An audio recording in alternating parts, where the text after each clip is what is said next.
I was saying before, like, I don't have an anchor partner. I don't have a primary, right? So with all of these people I do have, not having that sometimes can be very like trying and a bit tricky, because I don't know how I feel sometimes. Because do I feel like I want that? Do I feel sad about the fact that I don't have that? Do I resent like any kind of part of our relationship because of it? So that's where it becomes a little bit tricky. Welcome to Normalizing Non-Monogamy, the podcast where we interview incredible people from across the entire spectrum of non-monogamy to hear their fascinating stories. We strive to bring guests on the show who have a healthy approach to non-monogamy. However, it's important to remember that everyone does it a little bit differently, and the views and opinions expressed by our guests do not necessarily reflect our own. Additionally, we produce this show for entertainment purposes only. Please be aware that we aren't doctors or therapists. Consult a medical professional for anything regarding your health that you might learn about on the show. Enjoy! Welcome to episode 153. We're Finn and Emma, and today we have an interview with Scarlett. She was married for 10 years, recently divorced, I guess the last 2 years, and just kind of dove into everything head first. Yeah. Like everything. Like everything. She's been having a lot of fun. All of the things. So it's a super badass interview. She's wild and wonderful. That's what I'm going to go with. Yeah, and she identifies as solo poly, but she also talks about BDSM. Yeah, and she's also been to over 40 countries, which kind of comes up a little bit, which is pretty awesome. So stay tuned for more awesomeness from Scarlett, and thank you to her for being vulnerable and sharing her story with us. Yes. Before we get into our interview, we have a couple of quick announcements as normal. The first is that we wanted to let everyone know, a heads up, that there's the Poly Dallas Millennium Conference is happening virtually this coming weekend. It's November 6th to the 8th. And some of our previous guests are speakers and actually organizers for the event. Yeah, Ruby and Sharita are sort of co-organizers, co-founders of Poly Dallas Millennium. It's been going on for quite a few years. And they obviously shifted to virtual this year. So it's super exciting.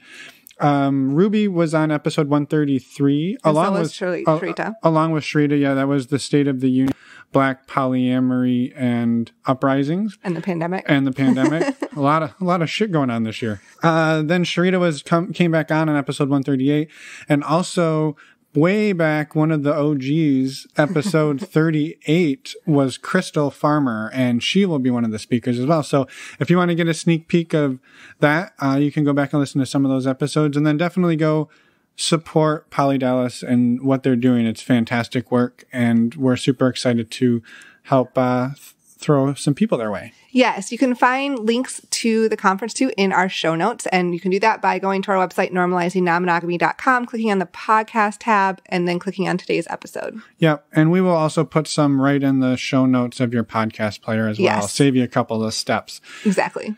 All right. So one other community thing that we wanted to touch on was just saying a huge thank you to our Patreon community. We're scraping up against 130 members, and it's been amazing. We honestly, fantastic. And it's one of the best parts of doing this show, besides talking to all the amazing people. There's lots of good parts. Yeah, there's lots of good parts.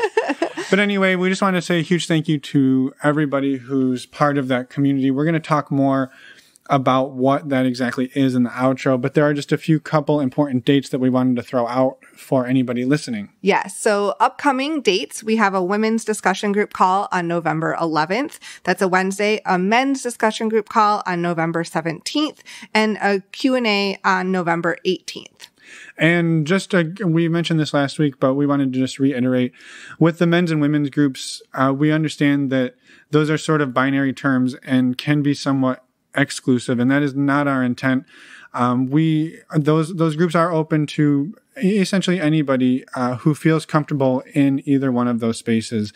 And so if you identify as non-binary or a trans man or a trans woman, or wherever you feel that you fit the best, it's really just to create a safe and welcoming space for people.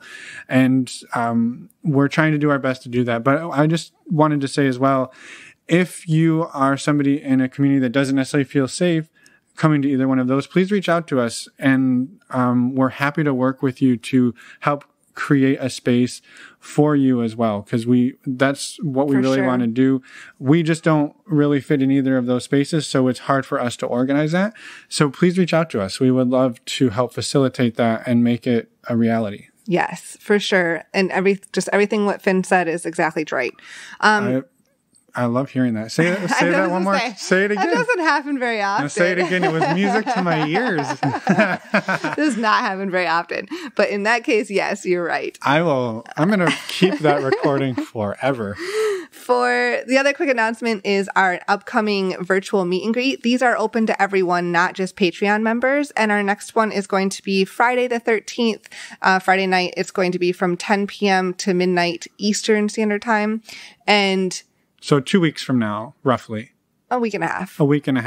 We'll give you all of the details again in the outro of what these are, but really just think amazing community, ways to meet people all over the world. And actually I was chatting with somebody earlier today who has been part of both the Patreon and the meet and greets, and he said that because of the show they've counted over 6 couples or people that they've become really good friends with, not just like acquaintances, but like BFFs. That's awesome. Yeah. So get yourself some community and come join us. Yeah. And with that, we just wanted to say, head over to our website, normalizingnonmonogamy.com. In case you forgot, you can find show notes there under the podcast tab, all the information about the meet and greets, Patreon, as well as contact us. Yeah, which we love it when you do. We've gotten some really great voicemails the last couple days. So keep sending those over. We'll always send them back to you. And thank you for reaching out to us and letting us know how we're doing. We love hearing from you. And now let's go talk to Scarlett.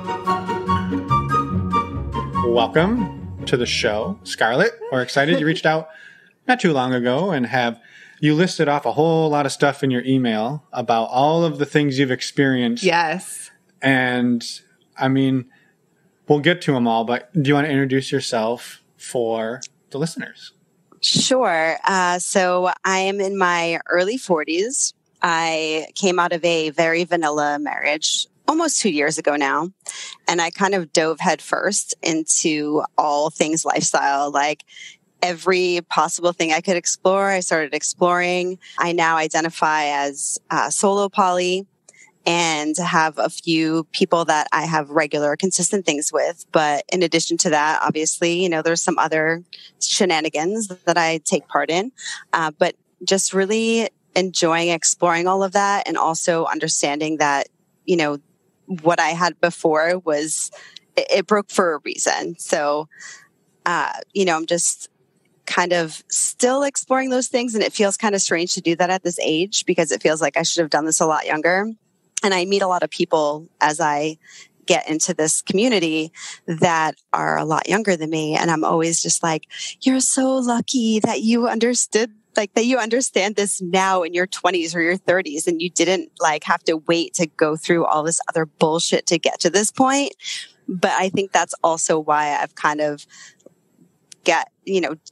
dove in head first, because I just wanted to explore everything and do everything. And I was talking to y'all before about traveling, and I equate what I do now to traveling, because before I used to travel a lot, went to a lot of different places. Now as a single parent and full-time working, I don't feel like I can travel as much, but I still think that when I get to go and do all of these different things, that for me, that is a way of traveling. It's not geographical, but it is a way of stepping outside of my comfort zone and experiencing new things that is really important for me, and for my soul. So that's kind of where I am right now. Yeah. I love that, because it really is similar, exploring non-monogamy and all those, pushing yourself outside your comfort zone is so similar to what you do when you travel. Yeah. And up until, the 2 years ago when you dove in, you told us before we started recording that you traveled to over 40 countries, but you were married for 10 years leading up to that. So you got married, I would say, my math says around 28-ish. Early 30s. Early 30s, okay. And I married someone that I met when I was living abroad. Okay. And he is from a very conservative culture. extremely conservative culture. And so that was a big challenge for me, because even before I dove into this now, when I was in my 20s and early 30s, I was very adventurous in general, sexually, and, travel and all that stuff. So it was a shock to everybody I knew that I was going to marry someone like this. They were like, what are you doing? Like, everybody was kind of shocked by it. And now that I look back on it, it seems like, I don't know, I was in like a different headspace when I was living abroad, because it just seemed like the right thing to do at the time. And it's not the best situation. And we definitely had so many cultural and religious differences. I mean, I don't have religion, so to speak, but he's very dedicated to culture and religion and all of that stuff. And so it was difficult for us to come to terms with our differences. Yeah.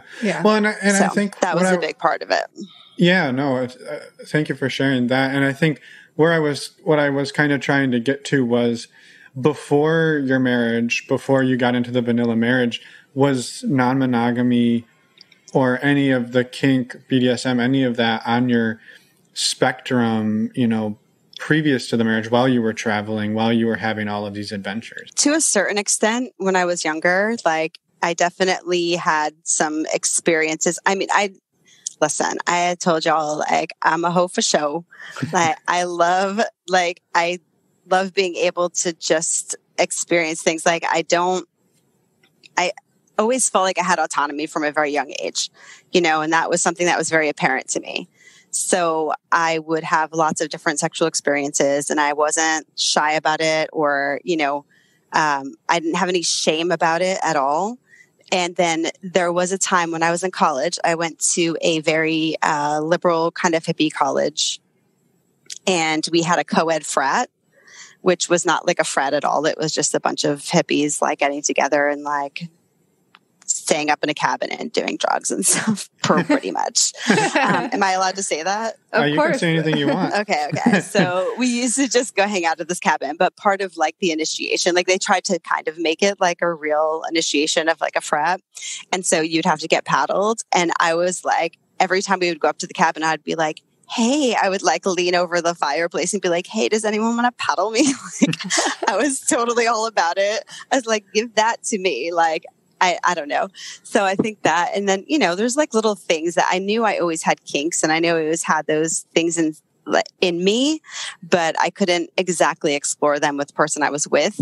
And before that, I didn't have the community to explore it with. Like when I was younger, I didn't have the community to explore it with.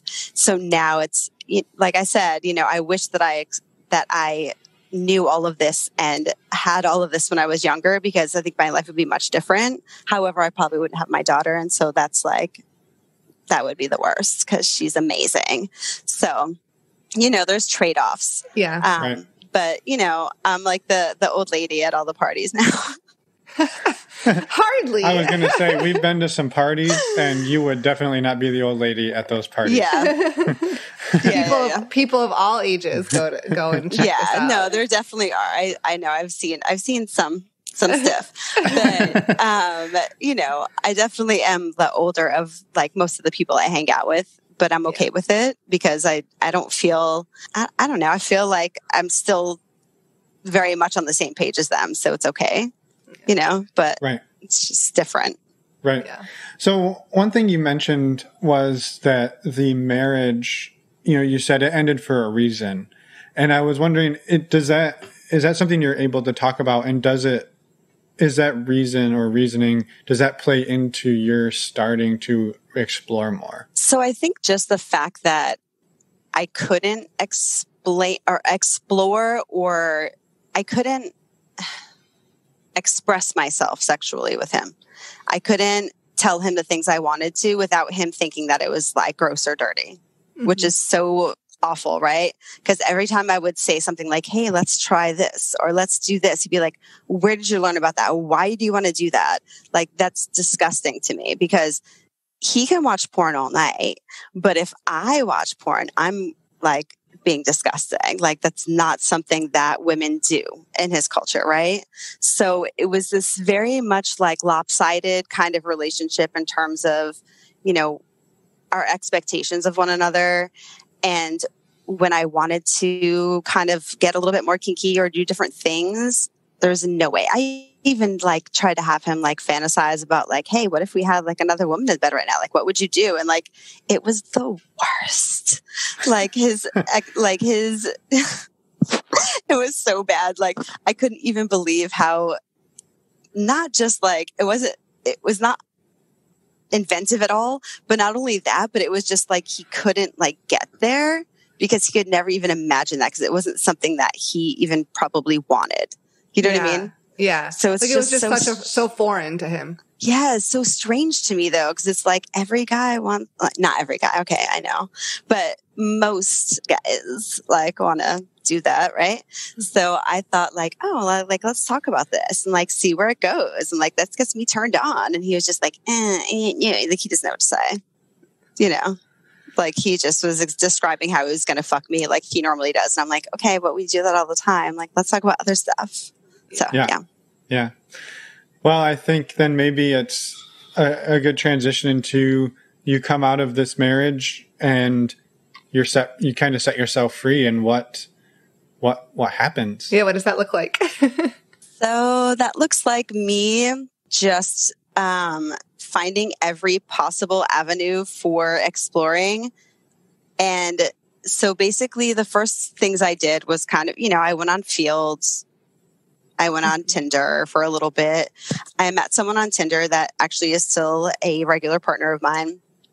He's in an open marriage, but they weren't married at the time. They were just dating. And I actually like helped him get through the engagement and stuff. And I was one of the first people he sent a picture to after they got engaged. And then they got married this past year. And it's like, he's still a very close friend of mine. And we still do all the things that we like to do. He's very into like BDSM, which was a really big revelation for me because I didn't know how much I loved it. Like I told you, like I liked getting paddled and like I've had some belts before, whatever, but like other level kind of stuff. And so it was really eye-opening and important for me to move forward. And so we still talk on pretty much a daily basis. We haven't seen each other much recently because of, things. Yeah. So that was really great. And then when I went back up north to visit my family, I started reaching out to people on FetLife and finding out what's going on up here, what things are there. And I never knew that my home city was seething with filth. It's so good. There's so much stuff to do up there. And I was just oh, holy shit. I was up there around Christmas and I went out to these social clubs, sex clubs, basically. Which we don't have down here where I live. So I went to sex clubs. I met someone on FetLife that I met out for drinks beforehand, and he was just really cool. He was the mayor. We showed up there, and he knew everybody, and everybody knew him, and everybody was oh my God, just a really good dude, and also very attractive. And we had a thing, and we had the best time ever while we were there. And then I ended up going back by myself, every night that they were open until I left. Cause I was just I love this shit because everybody there was so nice. It's so welcoming. The difference, I would say between a play party and a sex club is you have all these different areas, right? So you have the bar, you have the dance floor, you have the outside smoking area, you have the dungeon, you have all these different things going on. So you can just kind of float around. I'm very extroverted, so I love to talk to people. So I just walked around and talked to people for hours and, see what happens. And if something happens, it does. And if it doesn't, that's okay too. But it's just really cool to kind of be in that space with so many people that are on the same page as you and understand your propensities. It's just different. Yeah. And I hadn't really experienced that before. So that was fantastic for me. And even when I was leaving, like the last night I was there, like the staff was all hugging me and they're like, we're going to miss you so much. And like the bartender like friended me on Facebook and they're like, and the other people that work there like friended me on FetLife and they're like, we're really going to miss you. You're the best. And it was just such a great time. And I met other people through there too. And I ended up having some other hookups, whatever, but nothing like that's, has any longevity. I'm still in touch with the guy that I initially went there with and with his best friend that we had a threesome with. So that's cool. So if I ever go, well, not if I ever, when I go back to visit, like I'll hang out with them. That's for sure. It sounds like you found your little tribe up there. Yeah. And I was so sad because I was like, I just want to like cut it out and like move it to where I live. Like, I don't want it to be up there because it's like, but we don't have anything that like explicit here. Like we have social clubs, but they're a little bit more tame. They're more like fetish nights, that kind of stuff where it's a little bit more, you do these things and then you leave. Like, it's not like there's just, so anyway. Yeah. No, that sounds like a hell of a good time. Oh, yeah. Go home to visit family and you wind up having threesomes and all sorts of it's parties. Interesting to go home to, like take a shower at my sister's house and she like walks in and my whole backside is just like fucking covered in bruises. And I'm like, because I do like to spend some time in the dungeon. So it's kind of my thing. But yeah, that's always fun to explain to people. So I was like, did you have to explain that to her? Yeah. She's like, what happened? I'm like, well, like I explained it to her like in a very high level, like nothing, serious because she would never understand it. And luckily, like I had a towel on. So it's not like so bad that it's, that she saw the whole thing. Cause if she saw the whole thing, she'd be like, are you in danger, girl? And it seems like you weren't in much danger based on the amount of smiling. Not at all. Yeah. No, I had a fantastic time and never felt like, no, never. Yeah. So you go back home and you have to now start to try to create a community around your home, right? And how does that go for you? So I've done different things. So we have a lot of nudist resorts and stuff here where I live. So I've gone to, and we also have like swingers clubs, right? So the swingers clubs, for me, are different than like social clubs or sex clubs. Like, I think they're different, right? It's not just that like swinger vibe. It's not like everybody's like SDC, like, oh, like check out my profile. Like, let's do this. Like, you know what I mean? You don't necessarily want to do those things without being in a couple. So here I have a couple of people that I trust and that I have relationships with that I will go to. Like, I've been to a nudist resort for like a party. I was not nude. It was it was like a party where they had you dressed up, in a animal motif, we'll say, right? Because the other phrase for it is not nice. But anyway, so there was animal motif. So I went to that, and that was like really interesting to kind of go to the swingers thing. And they have like all these apartments there that some people, I guess, have like timeshares or something. And like some other people get them for the night. So we got like invited to parties. And I will tell you, I was very surprised because in the past, when I had heard about this place, I heard that like, it's a lot of older people, like, and it wasn't going to be like super sexy, but I was really, really pleasantly surprised because everybody was gorgeous. And there was so many like beautiful costumes and people were just like dancing everywhere. There's like poles, like there's like 4 poles in the center of the dance floor and stuff. And I was like, this is really badass. Like I really enjoyed it. But that's awesome. They don't, yeah, it was nice. And then I also went to a swingers club by myself twice, 2 nights in a row. Cause again, being a single mom, like I have time off sometimes. Right. I can't always do things on the weekends. And one night I had gone there by myself and just kind of had a really good time, met a couple of couples that I like, kind of vibes with, had a good time. We chatted. There wasn't any sex involved, but it was just really nice to kind of just be around people, and just have an interesting conversation. And then the second night, I actually went on a date with a guy, and it was just a shitty date. And I was like, ugh. And he was like, oh, I'm going to go watch the fight now or something. And I was like, who the fuck does that? Like, we planned a date. Like, you're going to go watch a fight? And I was like, okay, cool. I'm just going to go to this fucking swingers club then. So have a good night. I didn't tell him that, but I was like, okay, bye. So that's what I did. I went by myself again, ended up meeting someone there and like having sex on a weird piece of furniture. So that was fun.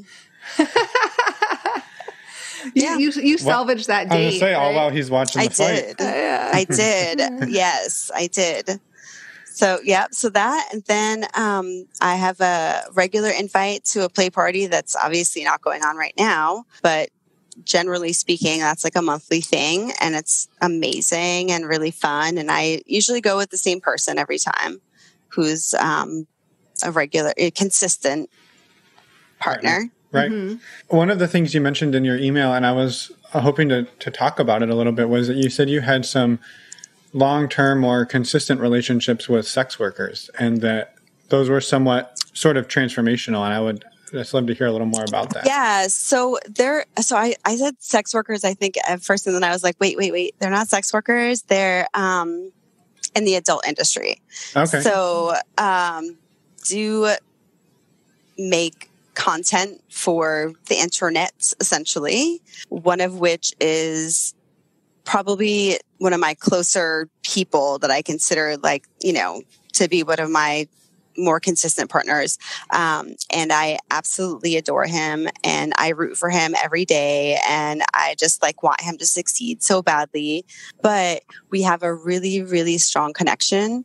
And when we are able to spend time together, it's mind-blowing and incredible. And it's not just because he's, doing that on a regular basis. We just happen to have a really good situation, It's interesting because it gets you to kind of so it's different than just compersion, right? So it's a whole other level from compersion. It's are you okay with watching someone that's your partner or someone that you fuck on a regular basis, do that with other people all the time? And he legit will send me links and be like, hey, what do you think about this teaser that I'm putting on Pornhub? And I'm like, yeah, that looks great. I really like the lighting, and your body looks awesome. And you fucked her really good. That's the best.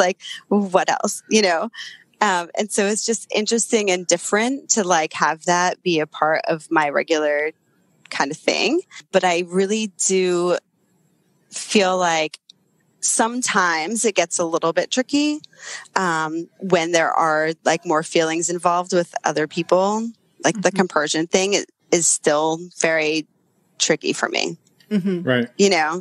Right. Yeah. I think, go ahead. I'm sorry. Oh, no. I always feel I'm over it, and I'm okay, that's cool. I'm totally fine.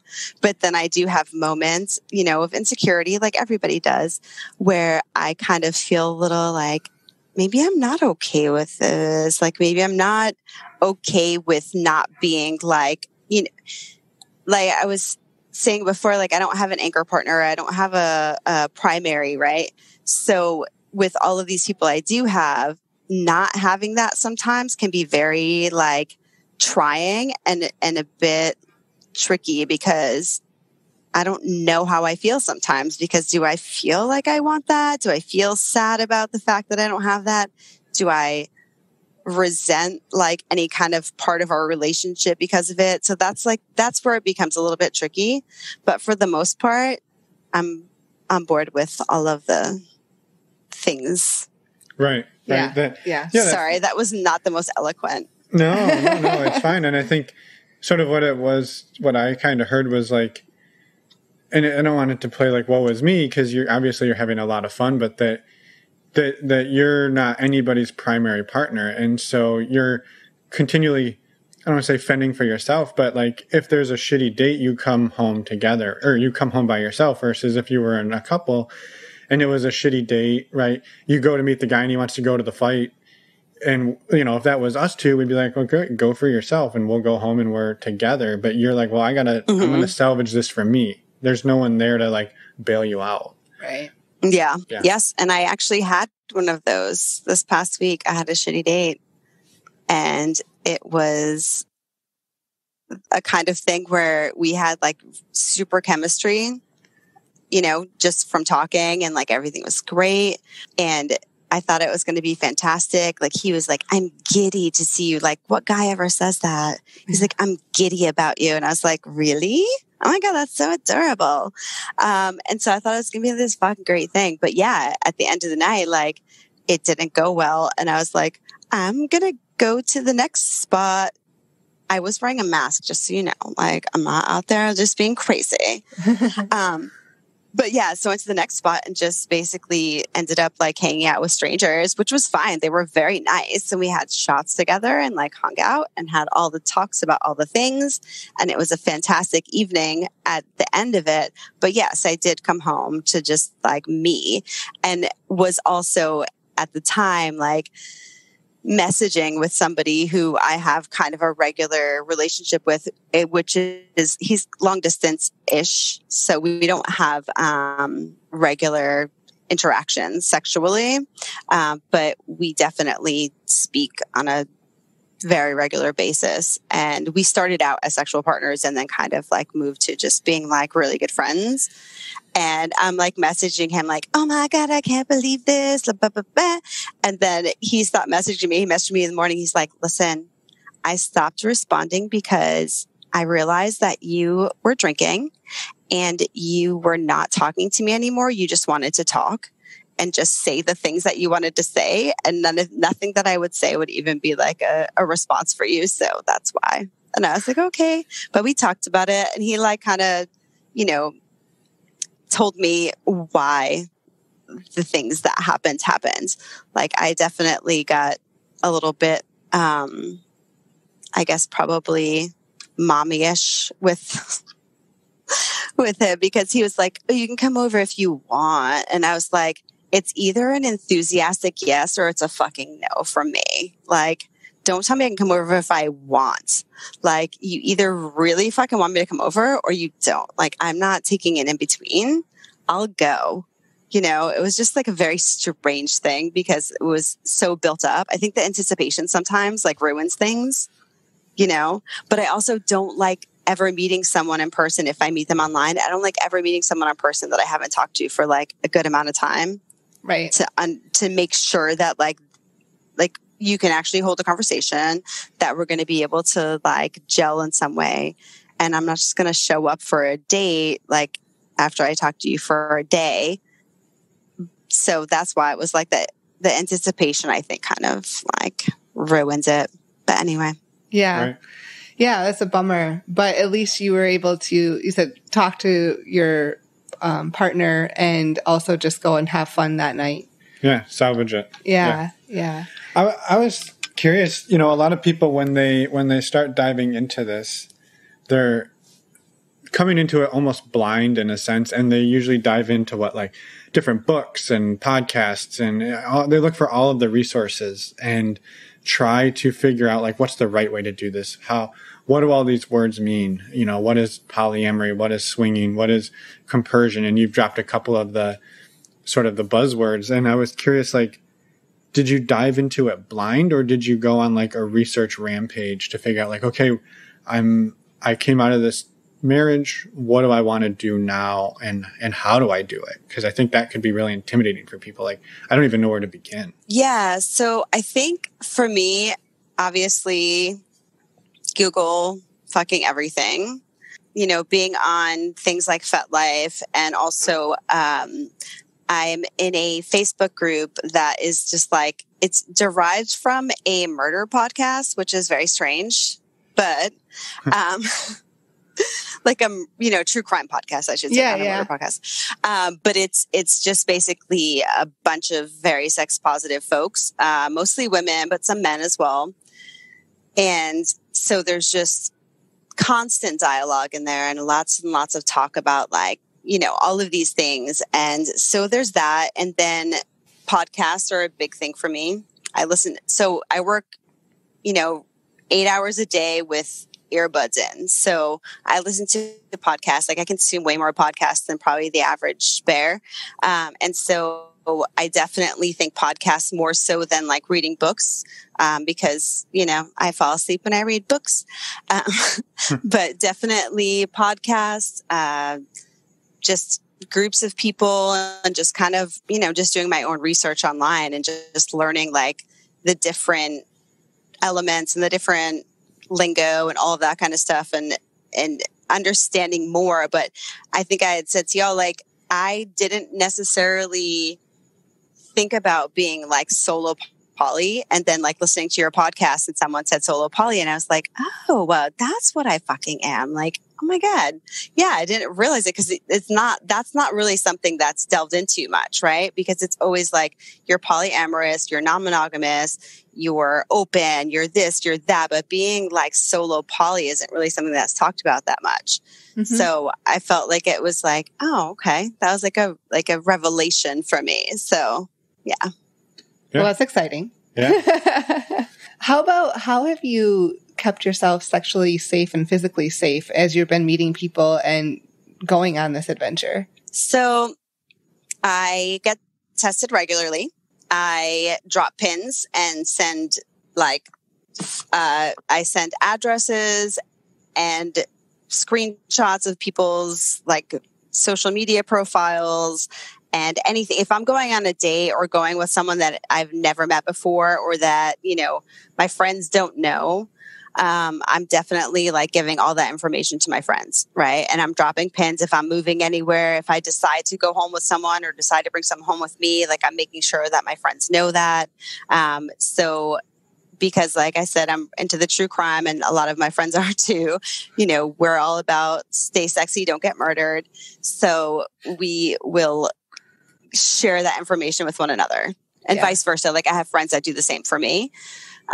So yeah, I try to just always make sure that somebody knows where I am. Right. Yeah. No, that's huge. I love the way you said that too. Stay sexy, don't get murdered. And it's awesome that you have that group of friends. That's really important to have that community. Yeah. Yeah.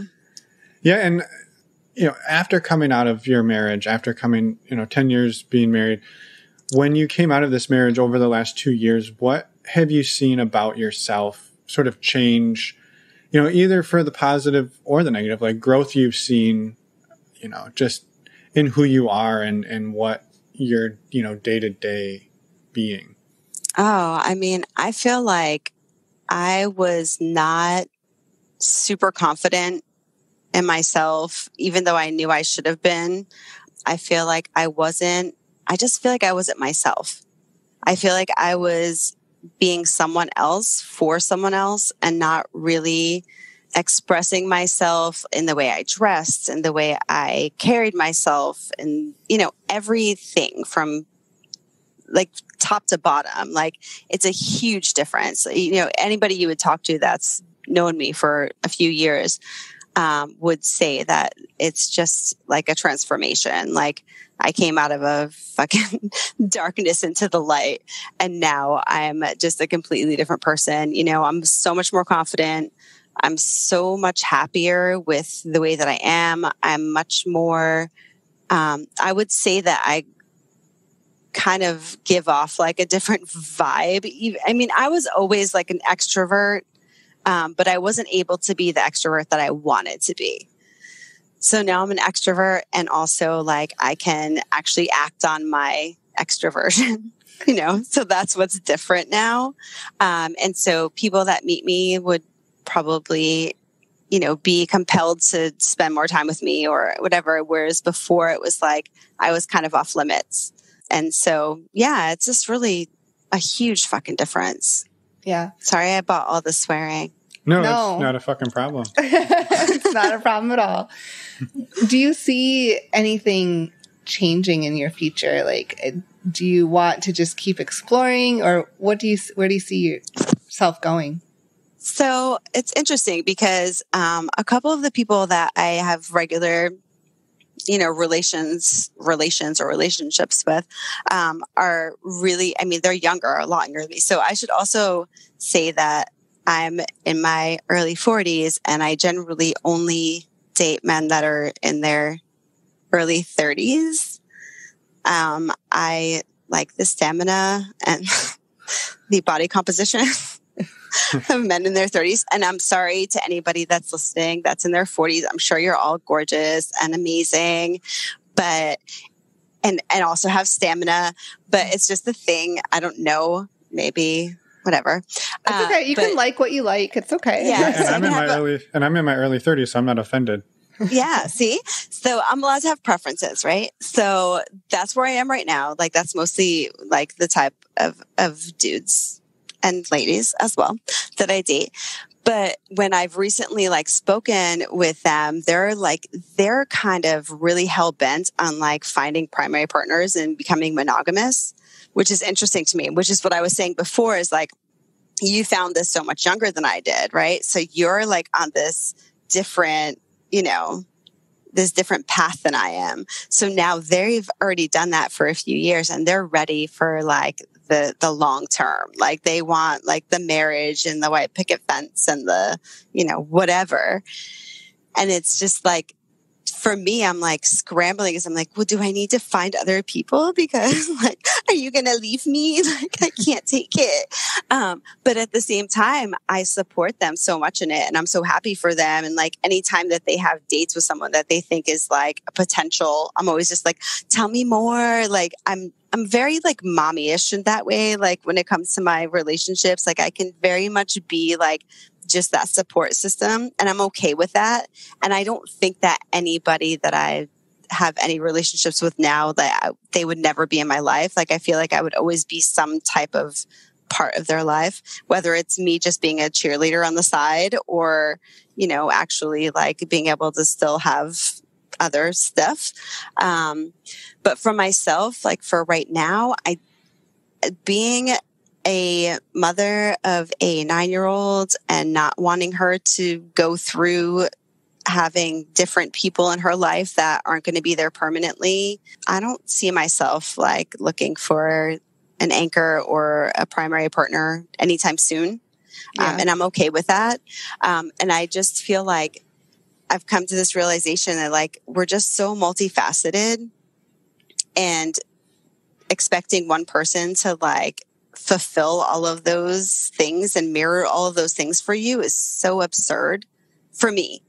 I know that some people aren't like that, but I don't want to hold anyone to that standard. And I don't want to resent someone for not being able to meet that standard. So I really just want to be able to go forward the way that I am right now. And if I have several partners into my, golden years, that's cool. And if I end up with one person, that's also cool. But I can't imagine that one person's ever going to be able to, really fully satisfy all of those parts of me. Right. Yeah. I mean, that makes sense. Yeah. Do you find that like partner A does X, Y, and Z for you and partner B does these things for you and this other partner does, so you kind of check different boxes with different partners? For sure. 100%.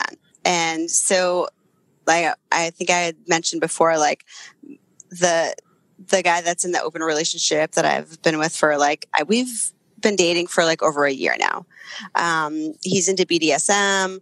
He will like destroy me. It's amazing. I love it. I get subspace. I get that amazing feeling. That's so good. I have, my other guy that we just have just amazing, like just the most incredible sex I've ever had in my life. I'm not going to lie.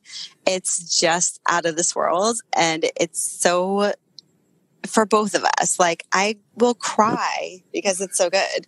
Like, I'm not even joking. So like, that's something that you don't find with everyone, obviously. And then I have my other person that I speak to regularly where it's more of an emotional relationship. And I find myself more so being supportive of him and kind of, helping him through his stuff. But then when I have things too, I can, bounce it off of him. So it's just that, but you also have your friends. Like I have my two best girlfriends where I can share everything with them. That's what I was saying. Like we're so multifaceted. Like you have so many different interests and so many different things that you need.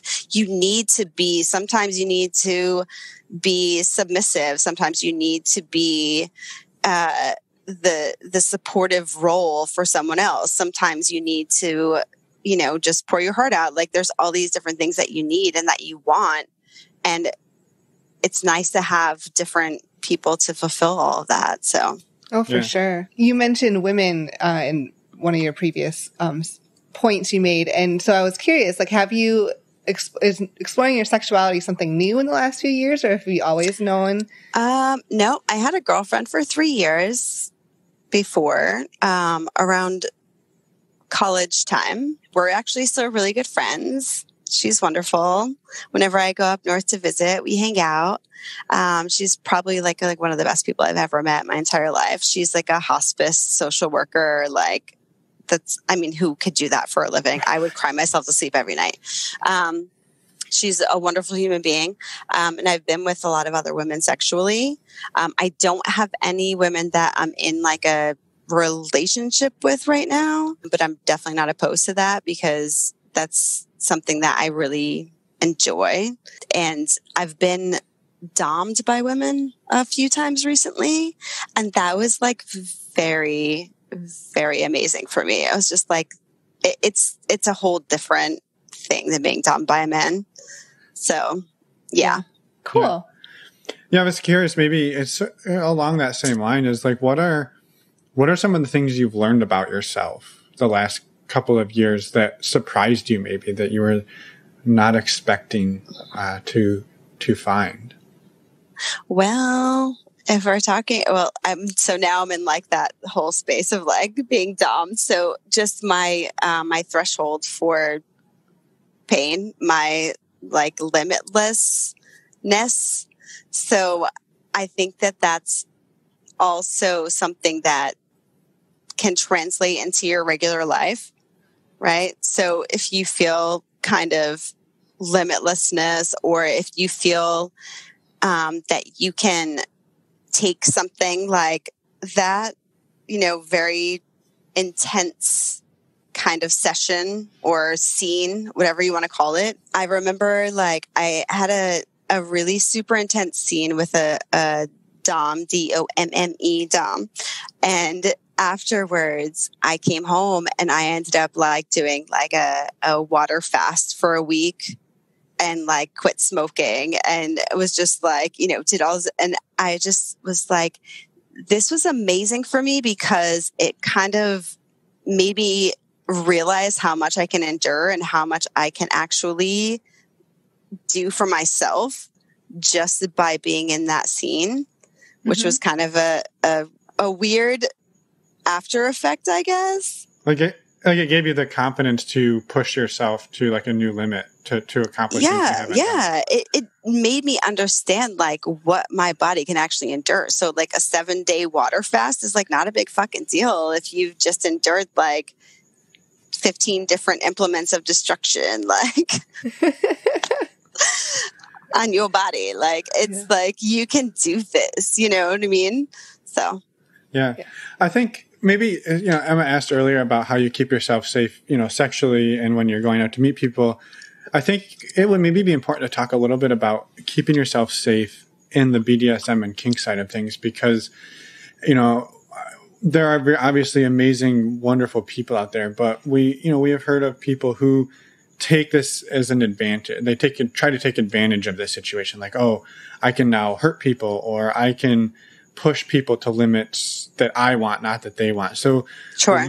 Learning to communicate and navigate the BDSM and kink world safely, a lot of this knowledge that we have is secondhand coming from Dan Savage. I will freely admit that we have never really explored this ourselves. So just wondering how you navigate that, keeping yourself safe, keeping, you want to make sure you're coming home to your daughter every night. Right. And so. Yeah. So I don't think I've ever been in a team with someone that I don't at least have some kind of secondhand trust. And I know that that's not, explicit trust or implicit trust, but there's still like that somebody I know that knows somebody, like, it's not someone completely foreign to me. I'm not like walking into, a dungeon with somebody I've never met before and allowing them to, I think that's part of it. I think communication obviously is a huge part of it. Having those talks beforehand about what you're willing to endure, like what you're okay with. And at the end of the day, I mean, if you're in a situation like I was saying before, like being at a sex club or something, there's so many people there and there's so many safeguards in place that there's no way that you're going to ever get to a point where you feel unsafe or uncomfortable. But if you're at like a more private situation, I think it really depends on like, trusting someone or having someone that you know is trusted by your circle of friends. Yeah. No, I think that's helpful. Yeah, it's helpful to know that you're not just like, you met some random dom on Tinder and he came over or you went over to his house and he's like, I got a dungeon in my basement. Come on over. No, I'm not doing that ever.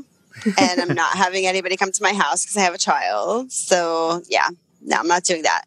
No, definitely like if you're going to do that, like there has to be someone that's in your circle, or it should be someone like if you're doing it in a, in a club or something, like, that the club is safe. There's people watching out for you. And if you're in a really, a decent place, like a sex club like that, like there's people watching out. There's security everywhere. There's staff everywhere.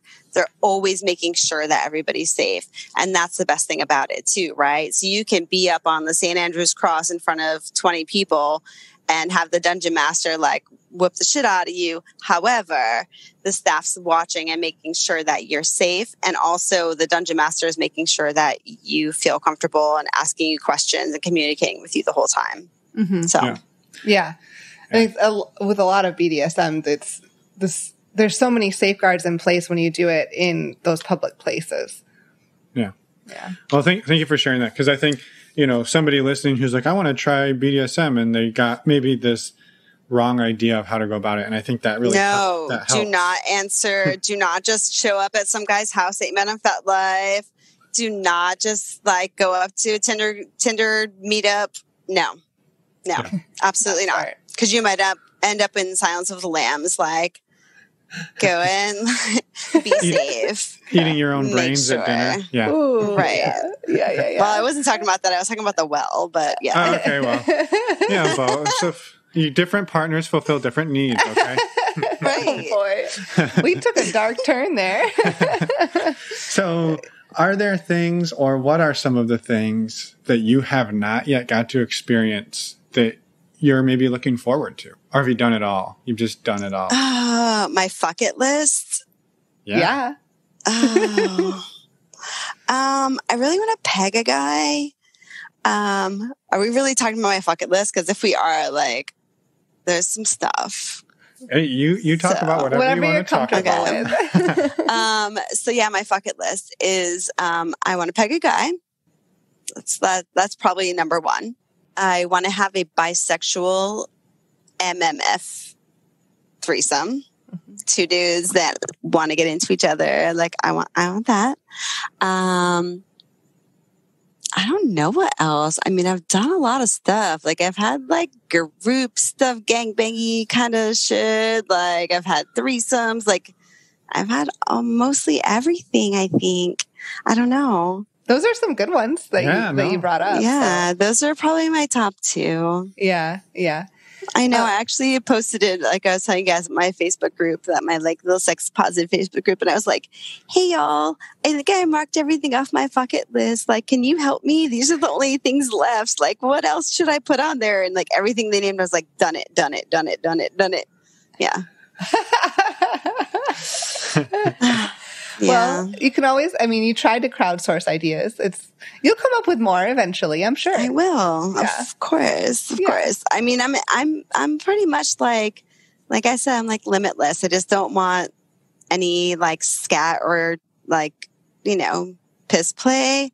And I'm not like yucking anyone's yum.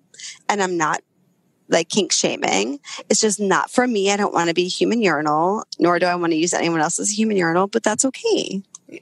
That's fine. We all have our own choices. That's it. Right. Yeah. You know, you mentioned your sister and family earlier. Like, how open are you about the last few years? If people know you well, they have to have seen a difference. So, like, how open about it all? So I live far from my family now. I live I don't know how many miles it is. I'm geographically challenged. Multiple states away. Multiple states away. So they know that, and they already knew before that I was like promiscuous. Yeah. I hate that fucking word. But I was like doing my thing when I was younger anyway. So they already knew that I was like that. And so now they're like, okay, just as long as you're keeping your daughter safe, we don't give a fuck what you do. I don't share with them a lot of details because I don't need to, especially because I don't see them. You know, my mom passed. My dad is not in my life. I don't have anybody to really answer to. And my sisters, I don't think they would ever judge me if I disclose this to them, but I don't really feel like it's a need at this point. Yeah. You know what I mean? Yeah. And I don't want this to seem like I'm parlaying into like, have you told your daughter everything? But how, or have you had to have any conversations with your daughter? Like, has she brought up things? I know she's 9, so she's not quite to that, but I mean, we've talked to people where their younger kids are asking questions and they're starting to have to answer questions about. Yeah, I think that's more so if you have people around a lot where like they need to know what the relationship is between mommy and this person. Yeah. She only really has interactions with like a couple of my very close friends. She's met one of my partners, but it wasn't like a context of like a game night, like where there's a lot of people hanging out. Like it wasn't like, oh, who's this guy? Like, I don't feel the need. And also because, like I said, her dad is very conservative and I don't expect that she will disclose things to him, but I also don't want to put her in that position. Of course. Because if he asks that, I don't want her to have to like rat me out kind of thing. You know what I mean? Right. And so for now, it's just me separately from her. Sure. And if things change in the future and I get into something where I do have an anchor partner or a primary partner and, other stuff, like, yes, of course, I would disclose that. And let me tell you, this girl is the most progressive little chick you've ever met. Like, she seriously would get it 100% and be completely fine with it. So it's not a matter of that. It's just that I don't want to like jump the gun and put her in that position right now because there's no need for it. Of course. You know what I mean? Yeah, that makes sense. Yeah. For sure. Yeah. Yeah. And I think it'll be interesting, like just thinking ahead to you and your ex-husband, her parents are polar opposites. And that is going to be a really interesting way to navigate through the world of becoming a woman. Yeah, she's already said things to me like, is dad gonna not like me like when I'm older because I'm okay with people being gay and with this and with that. Like she really like struggles with the fact that he's not progressive or open. Like that's not even progressive. Like that's just normal, right? But like that he's not open-minded and, he might have these feelings towards her because she's already at this age okay with all of that. And she's already like so much further than I ever was, like probably into my teens, and she's like got into an argument with her friends the other day because they didn't like think that Black Lives Matter. And I'm like, who even are you? This like, but it's amazing because she's also my child. And like, I love that, but she's definitely going to have some struggles with her dad. Yeah. Probably more than I did. Luckily, we live in the United States now, so we don't have to worry about any harm coming to her for not being that perfect little baby. Yeah. No, that's amazing. Yeah. So thank you for sharing everything you've shared with us so far. We love to hear bloopers. It sounds like you've definitely had that was my next question too. You've definitely had some adventures, and we would love to hear if you had a blooper anywhere along the way, if you were willing to share it. So this is kind of funny. So I got invited to a play party with my one partner, and I knew that my other partner and his wife go to a play party like on a monthly basis. So I was like, hey, is this the same one that y'all go to? And he was like, yeah. And I was like, well, I want to be respectful of her. Like, she knows about me, but I want to be respectful of her. Like, is she okay with me being there? Like, is she going to be okay with meeting me? Because we had never met before. She was like, out of sight, out of mind. Like, you suck his dick because I don't do that. That's great. Sorry, I shouldn't have said that. But anyway, but that also kind of leads to the conversation. So basically, we went to this party together, my one friend and I, and we kind of got there, and I got there first, and I saw her because I had seen pictures of her. She's like a pinup model and shit. Like, so I had seen pictures of her and stuff, and I saw her like, her hair and stuff. And I was like, oh, and I was like waving, and she was just looking at me like, the fuck are you? And I was like, okay, cool. And then he came over later and he's like, she didn't recognize you. And then, we met and we ended up like talking. And then later I was like up at the bar at the party, like making drinks. And she came up and she's like, so the other guy that I was with at the party, is pretty well endowed, we'll say. And she was like, how do you fucking do that? Like, how? Like, this is the guy that I'm fucking his wife. And she's like, how do you go down on him? I don't understand it. Like, it's insane to me. And I was just like, when you do what you love, you don't work a day in your life.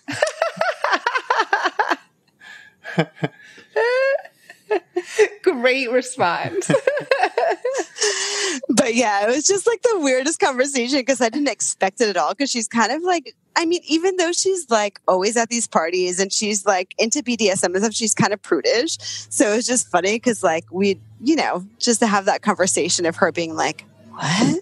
How do you do? And then she also thanks me for like sucking off her husband. So that was nice too. Thanks for doing that because I don't want to. And I'm like, you're welcome, babe. I mean, that's the perfect example of, do different partners fulfill different needs, or do they seek them out in different places? And he can get everything, well, not presumably, a lot of things from his partner, his wife, but not that thing. And he found you who doesn't seem to mind it. So I don't mind it. Definitely don't hate it, is what you're saying. Right. No, I enthusiastically don't mind it. So that was a good story. Yeah, no, that's funny. It was pretty interesting and hilarious for me anyway. Yeah. Well, is there anything else that you'd want to share before we let you get on with your night? I don't think so.